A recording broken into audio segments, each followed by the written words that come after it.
Pathanamthitta general ആശുപത്രിയിൽ രോഗിയുടെ തലയിൽ ചക്ക വീണു. ഓമല്ലൂർ സ്വദേശി എൻ ഗംഗാധരൻ നായരുടെ തലയിലാണ് ചക്ക വീണത്. കാൽമുട്ടിലും കൈകളിലും കാൽവിരലുകളിലും പരിക്കേറ്റു.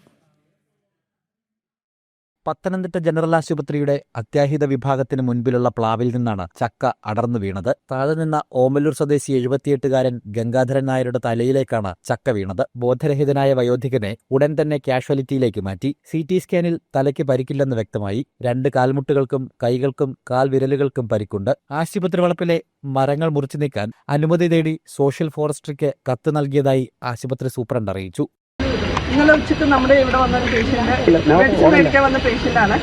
മെഡിസിൻ മേടിച്ച് അവർ ഇതിൽ കൂടെ ഒക്കെ നടന്നു പോകുമ്പോൾ ഇതൊരു ചെറിയ പ്ലാവാണ്. റീസെൻ്റ്ലിയാണ് അതിൻ്റെ ചക്ക വന്ന് തുടങ്ങിയത്. അപ്പോൾ 2-3 ചക്ക ഉണ്ടാവുന്നു. ഞങ്ങൾ അപ്പോൾ തന്നെ സെക്യൂരിറ്റി അല്ലെങ്കിൽ ആരെങ്കിലും അത് വിട്ട് കളയാറുണ്ട്. പക്ഷേ ഇത് ഏറ്റവും മുകളിൽ നിന്നൊരു ചക്ക ഞങ്ങൾ കണ്ടിട്ടുണ്ടാകും. ഞങ്ങൾ ഇവിടെ നോക്കിയിട്ട് കണ്ടില്ല. അപ്പോൾ ഇവർ പറിക്കാറുണ്ട്. നമ്മുടെ ചെറുതാവുമ്പോൾ തന്നെ ഞങ്ങൾ കളയാറുണ്ട്. ഒരു 2-3 ചക്ക നേരെ വിളിച്ച് നോക്കിയിട്ട് ആരും വന്നില്ല. കാരണം അതൊരു 3-4 ചക്ക ഇതിനകത്ത് ഉണ്ടാവുള്ളൂ. തുടക്കത്തിൽ കഴിഞ്ഞ വർഷത്തിൽ ഉണ്ടായി തുടങ്ങിയത്. അപ്പോൾ അന്ന് പോലെ ഇത് കളയുന്നുണ്ട്. നമ്മുടെ കാഷ്വാലിറ്റിക്കുള്ള സെക്യൂരിറ്റിയാണ് അത് നോക്കി ചെയ്യാറ്. ഇത് നമ്മൾ കണ്ടില്ല. ഈ പേഷ്യന്റ് നടന്നു പോയപ്പോൾ അത് വീണു.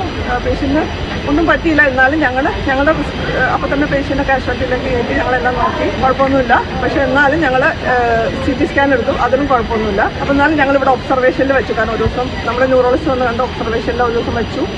മരുന്ന് വാങ്ങാനായി ആശുപത്രിയിലെത്തിയതാണ് ഗംഗാധരൻ നായർ. ഇന്നലെ ഉച്ചയ്ക്ക് ശേഷമായിരുന്നു സംഭവം. ജനം, പത്തനംതിട്ട.